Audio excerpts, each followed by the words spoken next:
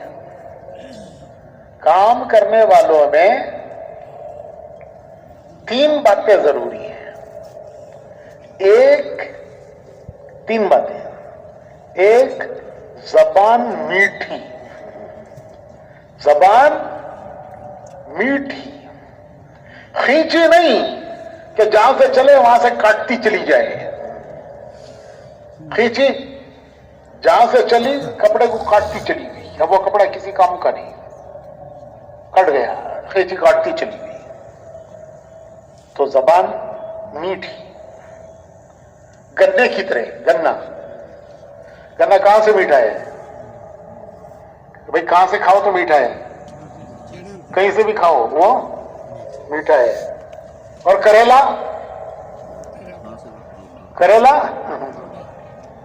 کہاں سے کڑوا، کہاں سے میٹھا؟ ارے بھائی کڑوا کریلا کہاں سے میٹھا، کہاں سے کڑوا؟ وہ ہر طرف سے کڑوا ہے. تو زبان کریلے کی طرح نہیں، قیچی کی طرح نہیں، وہ مٹھاس ہو، میٹھی، کہ کہیں سے بھی کھاؤ وہ میٹھی ہے. ہمت بڑھانے والی، حوصلے دلانے والی، ہمت بٹھانے والی نہیں، حوصلہ توڑنے والی نہیں، ہمت دلانے والی، حوصلے دلانے والی. تو زبان میٹھی ہو.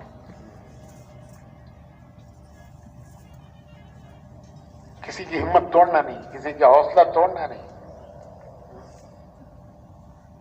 وہ میں ایک مرتبہ جا رہا تھا، سامنے سے ایک ٹرک گزر رہا تھا. یہ ٹرکوں پر، بسوں پر پیچھے کچھ لکھا ہوا ہوتا ہے، کچھ نہ کچھ لکھا ہوا ہوتا ہے. یہ جو کرائے پر چلتی ہیں بسیں، گاڑیاں، ٹرک، ان پہ کچھ لکھا ہوا ہوتا ہے. تو وہ ٹرک پہ پیچھے لکھا ہوا تھا، دل برائے فروخت.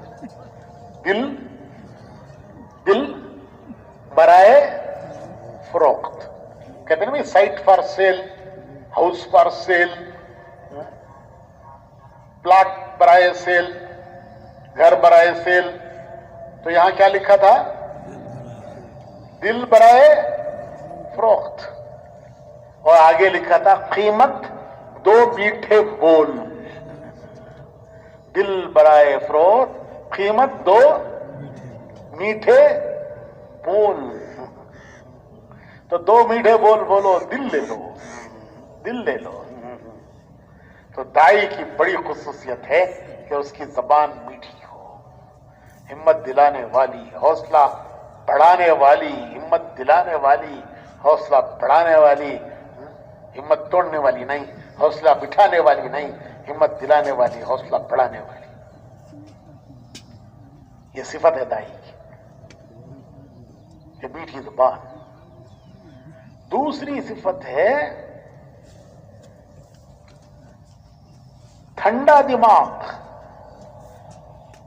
زبان میٹھی. ہمارے حضرت جی فرماتے تھے کہ عام طور پر لوگ یہ کہتے ہیں کہ حق بات کڑوی ہوتی ہے، حق بات کڑوی ہوتی ہے، اور اس کا ایک ہی مطلب لیتے ہیں. اس کا ایک مطلب یہ لیتے ہیں کہ ہم حق کہیں گے چاہے کسی کو کڑوا لگے، ہم اس کی پرواہ نہیں کریں گے. بھائی حق بات ہے، کسی کو کڑوی لگے. ایک ہی مطلب لوگ لیتے ہیں. اس حضرت جی وہاں انعام صاحب فرماتے تھے کہ اس کا ایک اور مطلب بھی ہے.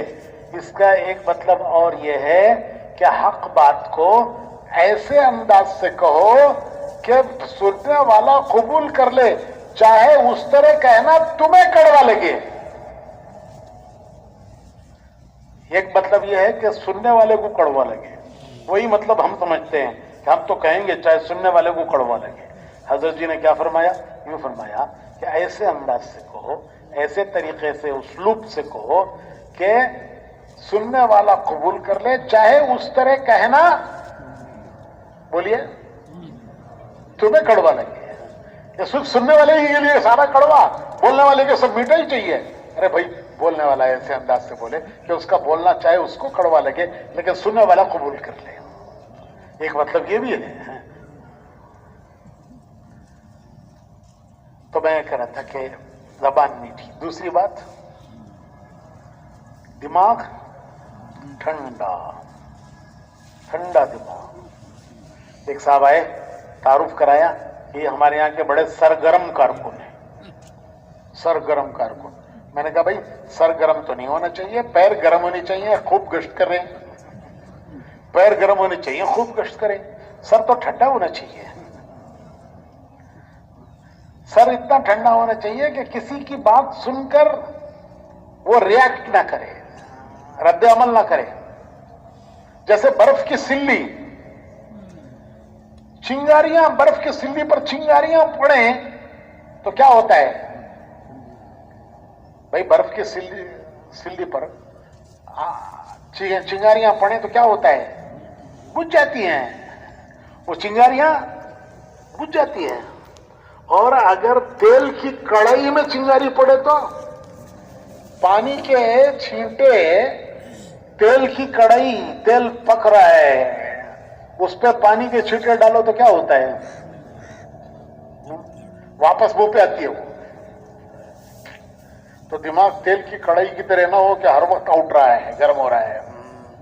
کسی نے کوئی بات کہی, اب وہ پانی کی چھینٹوں کی طرح ہو گیا تیل کی کڑائی میں.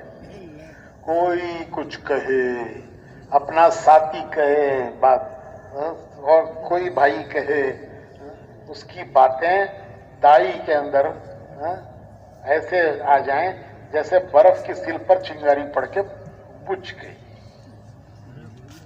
کوئی رد عمل نہیں. تو دماغ جو ہے وہ برف کی سل کی طرح ہو کہ جو بھی باتیں آئیں وہ اس کو پی جائے. وہ اس کا دماغ تیل کی کڑائی بن کے واپس نہ آئے. ٹھنڈا دماغ,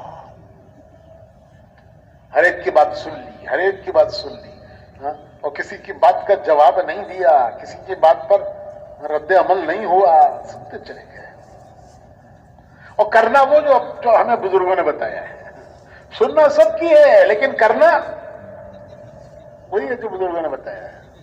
میں کل مشورے میں کہہ رہا تھا کہ ہمارے یہاں علی گڑھ تو کسی زمانے میں ساری تحریکوں کی ماں رہا ہے. کسی زمانے میں علی گڑھ ساری تحریکوں کی ماں رہا ہے. تو بڑے بڑے بزرگ آیا کرتے تھے, اور جو بھی آتے تھے وہ دیکھتے تھے کہ یہ نوجوان ہیں, پڑھے لکھے ہیں, ان میں قوت عمل ہے, تو وہ مختلف رائے دیتے تھے کہ بھائی یہ بھی کرو, یہ بھی کرو, یہ بھی کرو, یہ بھی کرو. تو بہت سے لوگ آ کے رائے دیتے تھے, اور نوجوان سب قوت عمل, وہ جوانی, تو وہ ان کا ذہن مشوش ہوتا تھا کہ بھائی کیا کرنا چاہیے. تو ہمارے ڈاکٹر خالد صدیقی صاحب پرانے لوگوں میں, تو وہ کہا کرتے تھے کہ بھائی ہر درد کی دوا ہے صلی علی محمد. چلو نظام الدین جائیں گے, حضرت سے پوچھیں گے. تو وہ بس بھر کے لے گئے, اور حضرت سے جا کے مولانا انعام صاحب سے عرض کیا کہ حضرت یہ رائے ہے, یہ رائے ہے, یہ رائے ہے, بعض نے یہ تجویز دی ہے, بعض نے یہ تجویز دی ہے, بعض نے یہ تجویز دی ہے. تو حضرت نے فرمایا, سب سنا اطمینان سے, اور پھر فرمایا کہ بھائی تمہارے ہاں تانگے ہوتے ہیں؟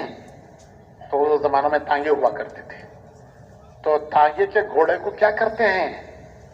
دونوں طرف سے اس کے آنکھوں کو کیا کہتے ہیں, اس کو پٹی باندھ دیتے ہیں نا, کیا کہتے ہیں اس کو؟ ہاں سمجھ گئے نا آپ, دونوں طرف سے باندھ دیتے ہیں تاکہ وہ سیدھا سیدھا چلتا رہے, ادھر ادھر نہ دیکھے. گھوڑا سیدھا سیدھا چلتا رہے, ادھر ادھر نہ دیکھے.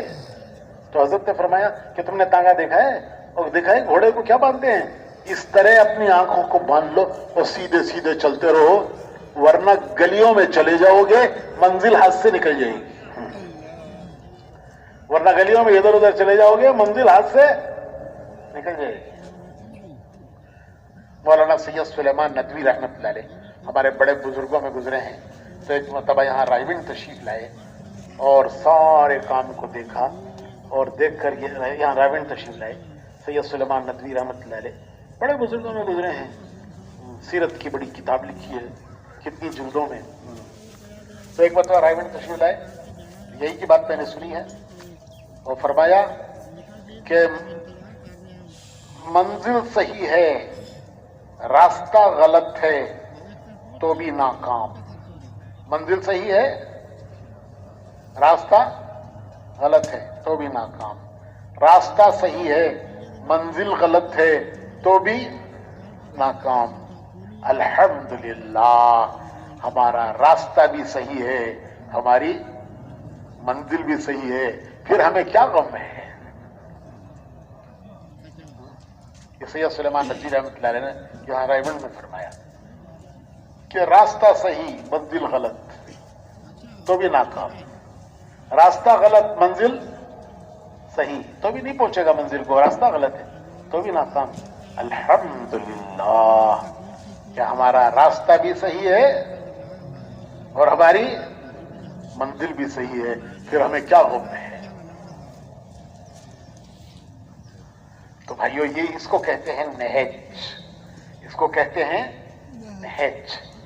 بزرگوں نے جو کام کا نہج دیا ہے اس پر جمنا اور ادھر ادھر سے متاثر نہ ہونا. تو میں کہہ رہا تھا کتنی باتیں بیان کی میں نے, کتنی جی, کیا کیا, زبان میٹھی, دماغ ٹھنڈا, تیل کی کڑھائی نہ ہو ہر وقت پک رہی ہے اندر, پک رہی ہے پک رہی ہے پک رہی ہے, کوئی کچھ بولے تو فوراً ریاکٹ ہو گئے. برف کی سلی کی طرح کہ چنگاریاں بھی پڑے تو بجھ جائیں. اور تیسری چیز دل وسیع. تیسری چیز دل وسیع. وسیع دل, سب کے لیے جگہ ہے, ہمارے دل میں سب کے لیے جگہ ہے. جو ہمارا بھلا چاہتے ہیں ہم تو ان کا بھلا چاہتے ہی ہیں, جو ہمارا برا چاہتے ہیں ہم ان کا بھی بھلا چاہتے ہیں. جو ہمارا بھلا چاہتے ہیں ان کا ہم بھلا چاہتے ہیں, یہ تو سب کرتے ہیں دنیا میں, یہ تو عام ہے دنیا میں کہ جو ہمارا بھلا چاہتا ہے ہم اس کا بھلا چاہتے ہیں. لیکن ہمارا کام یہ ہے کہ جو ہمارا برا چاہتے ہیں ہم ان کا بھی بھلا چاہتے ہیں. سمندر کی طرح وسیع دل کہ سب کی گنجائش ہے. حضور اکرم صلی اللہ علیہ وسلم کا دل اتنا وسیع تھا کہ آپ نے منافقین کو برداشت کیا ہے. اللہ نے بتا دیا تھا کہ یہ